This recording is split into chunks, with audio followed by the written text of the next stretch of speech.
CBN Vida Profissional, com Andréia Salsa.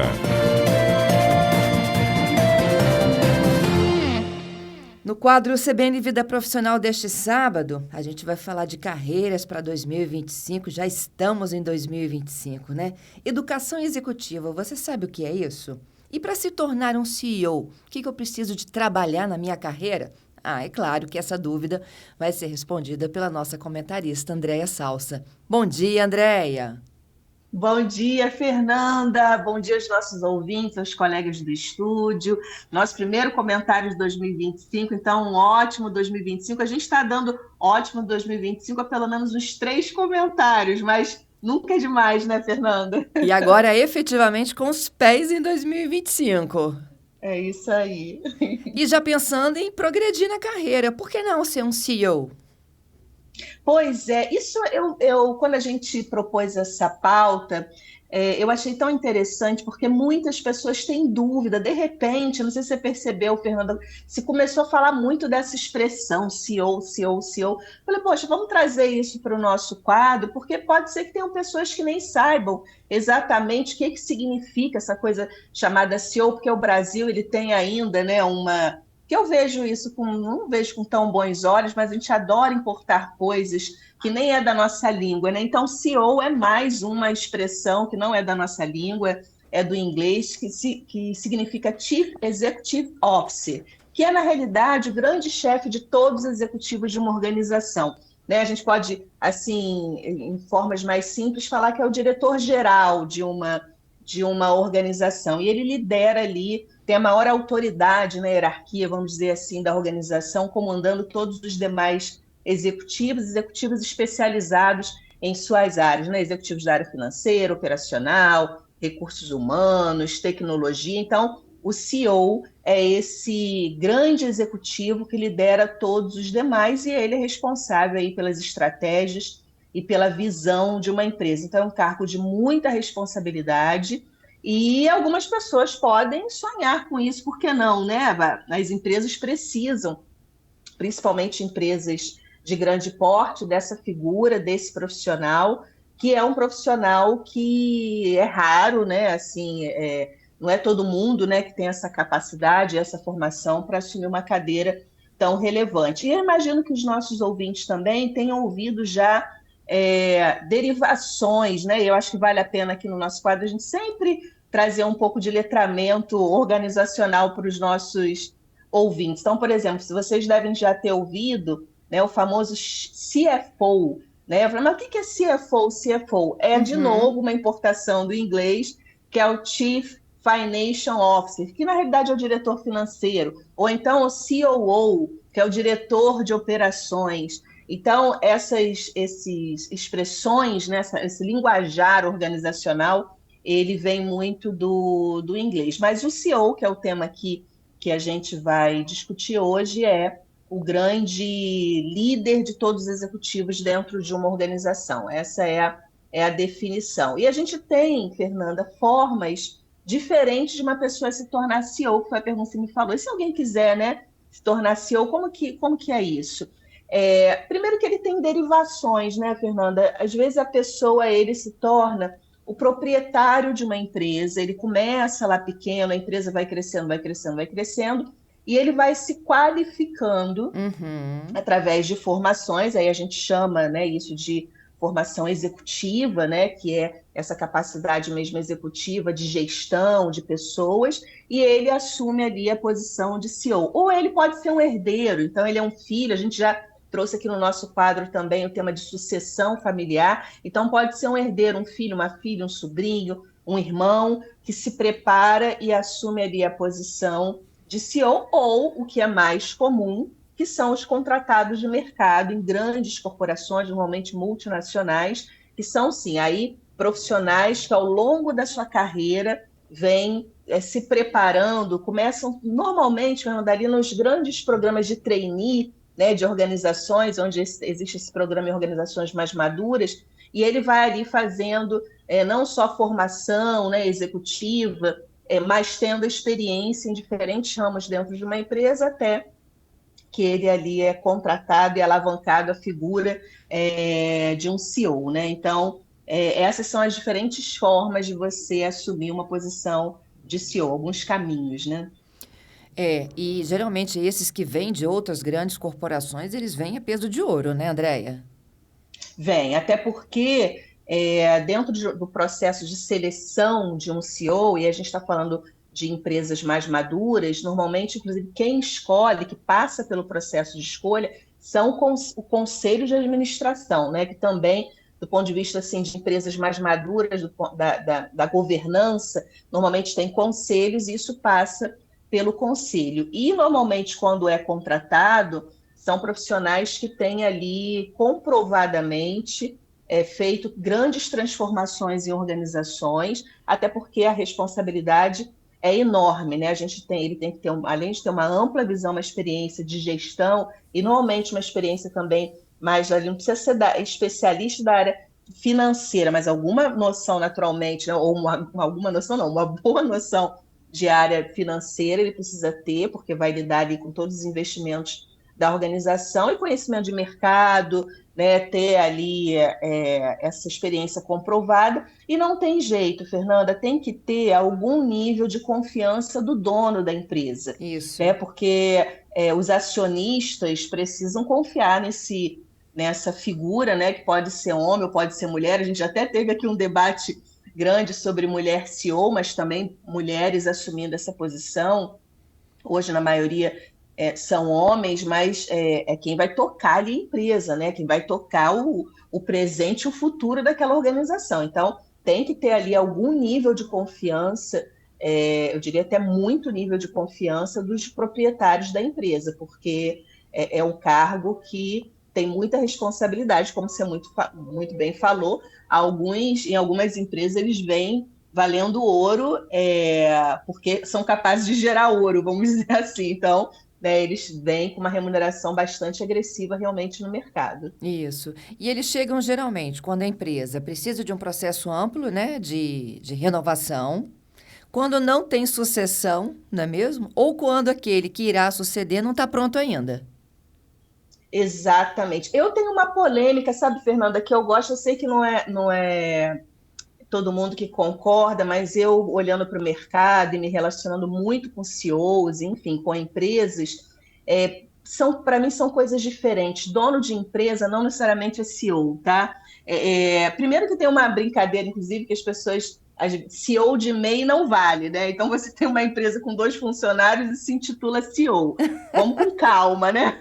Vamos com calma, porque você pode ser um proprietário de uma empresa, você pode ser um empreendedor, mas esse nome, tecnicamente CEO, ele pressupõe uma envergadura e uma responsabilidade diferentes, né? Então, o que eu vejo muito? Às vezes, donos de empresa, proprietários, empreendedores, até empresas que já têm uma quantidade relevante de colaboradores, mas eles se intitulam CEO. Na minha opinião, CEO, ele é tecnicamente um profissional, é como se fosse assim, vou sentar aí na bancada da CBN, começar a transmitir e me considero uma âncora de rádio. Não é porque você sentou e está de frente que você é uma âncora, você pode estar aí falando, como qualquer pessoa que for falar vai ser transmitido, mas para ser uma âncora, né, de uma rádio, tem toda uma jornada de formação. Para mim, essa mesma analogia que eu faço CEO e dono de uma empresa.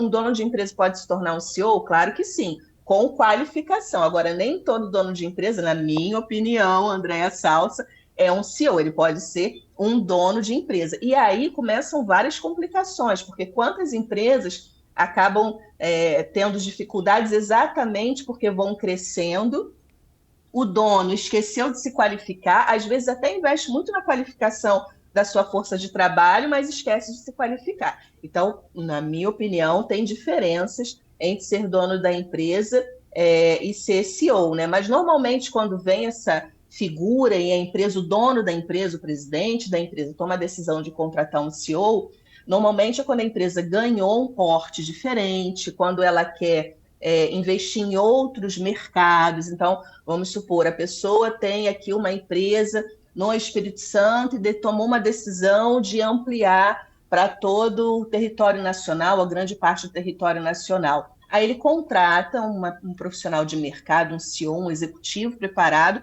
para ajudá-lo nessa expansão e ele assume ali a responsabilidade de gestão de todos os outros executivos. Então, normalmente, Fernanda, é assim, né? Se Aham. contrata quando tem, ou quando a empresa, como você bem falou, precisa dar uma virada grande, e entende que aquele antigo CEO já não será a pessoa que vai levar essa organização para o futuro, ou não tem as experiências necessárias para o momento atual da organização. Aí se contrata um novo CEO que substitui. Mas essa é uma polêmica boa aí, que, na minha opinião, depois vamos até ouvir aí o que os nossos ouvintes acham também, que para mim, dono de empresa é uma coisa, CEO é outra, eles podem até, em algum momento, serem a mesma pessoa, mas CEO exige uma série de qualificações e uma competência muito sustentada aí em experiência, em formação, né? E realmente não é brincadeira essa cadeira, né? Uma cadeira bastante desafiadora.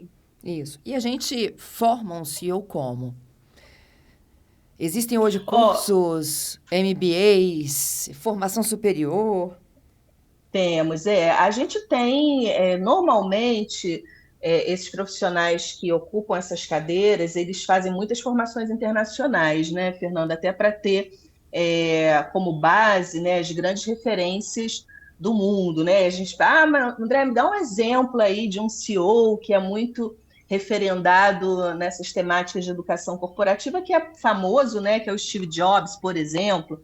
Então, as pessoas fazem formações muitas vezes internacionais. Mas no Brasil também a gente tem grandes escolas executivas, né? Aqui no Brasil a gente tem, inclusive, a 7ª maior escola de negócios do mundo, que foi, inclusive, eleita pela Financial Times, que é a Fundação Dom Cabral.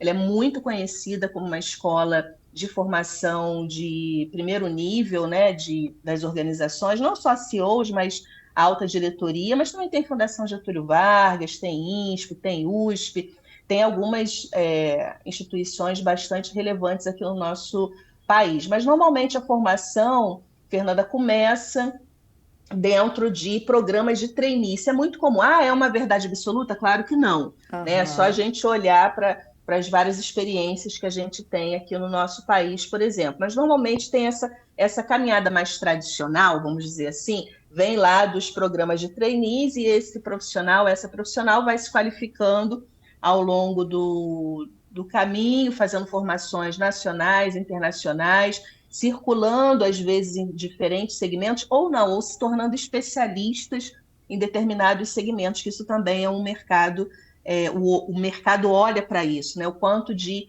conhecimento daquele negócio ele tem. Agora, tem os grandes desafios, né, Fernanda, para futuro, quando a gente pensa, e no futuro, será que vai ter muita gente querendo ser CEO? Porque tem uma agenda que é desafiadora, né, Fernanda? Você imagina o que é um profissional ser responsável pelo andamento de uma organização, e aí tem organizações que a gente está falando aí de 50 mil funcionários, 100 mil funcionários, tem CEOs que são responsáveis por organizações espalhadas pelo mundo, então não é brincadeira essa agenda e esse desafio.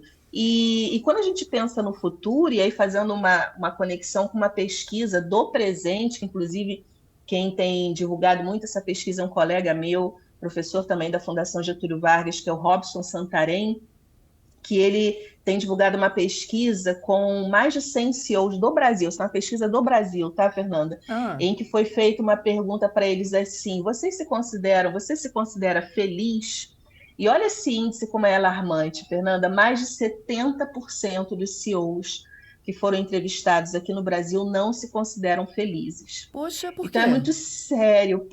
Porque lembra de um outro tema que a gente trouxe aqui, né? Que quando a gente pensa no que é mais relevante na nossa vida, em vários segmentos, isso nem tem mais a ver diretamente com aspectos geracionais, mas é uma temática do presente que é a nossa qualidade de vida, né? Que é a felicidade, a qualidade das nossas relações, o quanto a gente se relaciona com a família, o quanto a gente tem tempo para lazer. Então, quando a gente olha, né, para a camada de CEOs hoje no Brasil, que ainda é da faixa etária, né, aí da geração X, geração Baby Boomer, vamos botar aí 45 mais, até CEO até mais, né? Vamos botar 55 mais, são pessoas da nossa geração em que tinham, né, uma centralidade muito forte do trabalho. E aí sobrou pouca coisa, né? Porque você imagina essa gente. Então, esse é um desafio que eu não tenho resposta, tá, Fernanda, para dar, porque é Aham. tão complexo, mas assim, é um desafio dado de realidade. Isso tem em várias pesquisas, inclusive um fenômeno chamado Quiet Ambition, que a gente já trouxe aqui no nosso quadro também, que é os jovens olharem para as lideranças e falarem: não quero ser vocês, porque essa vida que vocês têm não me interessa. Então, tem aí um desafio futuro, né, para onde vão estar os CEOs do futuro, sob que condições eles aceitarão as propostas, não só a condição financeira, que sempre foi a principal moeda aí de troca do jogo, mas tem outros elementos surgindo aí na cena que vão definir uma pessoa se tornar CEO ou não de uma organização. Mas fato é que hoje, né, a formação e a qualificação do CEO se dá dessa forma, e é isso que o mercado ainda busca quando vai contratar um CEO, alguém com muita visão de mercado, muita experiência, que tem aí comprovações, né, concretas de que foi capaz de fazer grandes transformações em outras empresas e que seja uma pessoa de confiança do board das empresas, seja do conselho de administração, seja do dono da empresa, do presidente, e aí assume. Então, para os nossos ouvintes aí que têm o desejo, né, de se tornar CEOs, não só da sua própria empresa, né, mas na empresa de terceiros, esse é um pouco o caminho das pedras aí, que não é um caminho simples, mas as empresas vão ter que continuar, me parece, tendo pessoas responsáveis por essa gestão de outros executivos, né? E quanto maior a empresa, maior a responsabilidade nesse mercado que é cada vez mais volátil, né, Fernanda? Porque também tem isso. Você toma uma decisão hoje, mas daqui a 6 meses pode ser que o mundo tenha mudado e provavelmente terá mudado, e o CEO é uma pessoa muito responsável por essa visão, né, de processos e pessoas. Então, esse é um outro elemento interessante, que CEOs cada vez mais se aproximam da temática de gente, porque já está mais do que comprovado que sem uma força de trabalho, sem as pessoas envolvidas no negócio, fica muito difícil de seguir em frente. Então, fica aí o convite, né, esse estímulo aos nossos ouvintes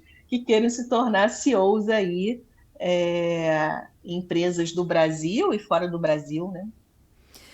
E para deixar todo mundo mais animado aqui, qual é a faixa salarial de um CEO? Assim, ele pode ir do menor para o maior. O que você já viu hoje no mercado? Olha, isso tem inclusive estudos, se os nossos ouvintes jogarem aí, né, em revistas como Financial Times ou Forbes. Fernanda, eu já vi cifras de 2 milhões por mês. Nó. Normalmente são CEOs do setor bancário, né? De bancos que tem muito envolvimento de grana naturalmente. Você imagina para alguém ter essa responsabilidade, estar no mercado multimilionário, multibilionário, né?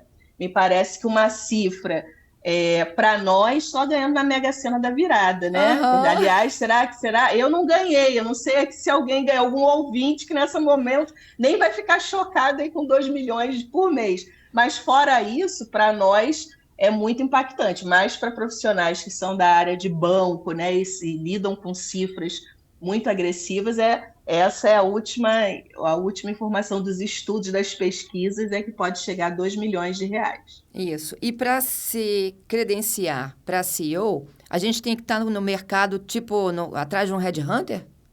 Olha, pode ser, existe na realidade, os CEOs eles são muito mais capturados pelo headhunter do que a gente ir atrás de um headhunter. Porque se você vai atrás de um headhunter para ser um CEO, já é um indício que talvez você não esteja tão preparado, porque CEOs são procurados, eles não procuram, entende? Entendi. Então, nunca vi, pode ser que exista, tá, Fernanda? Mas nunca vi alguém contratando, eu quero ser um CEO. Ele se qualifica muito, tem muita capacidade de expor, né, a sua qualificação do mercado, tem uma rede de relacionamento muito forte, até para poder transitar nos ambientes onde pessoas estão de olho aí em CEOs, mas normalmente são os headhunters que vão à caça desses profissionais e não o contrário, porque, como você disse, eles valem ouro e valem mesmo, né? Porque é um nível de qualificação muito alto e de muita responsabilidade. É isso, que venham as oportunidades, que os nossos ouvintes estejam preparados para recebê-las, viu? É isso aí. E vamos, independente se esse ou não, vamos seguir aí a nossa qualificação, né, Fernanda? Porque o mercado está girando e muitas oportunidades aí em 2025. É isso aí. Andréia, tudo de bom para você. Bom janeiro, hein? Bom janeiro e até sábado que vem. Até sábado que vem.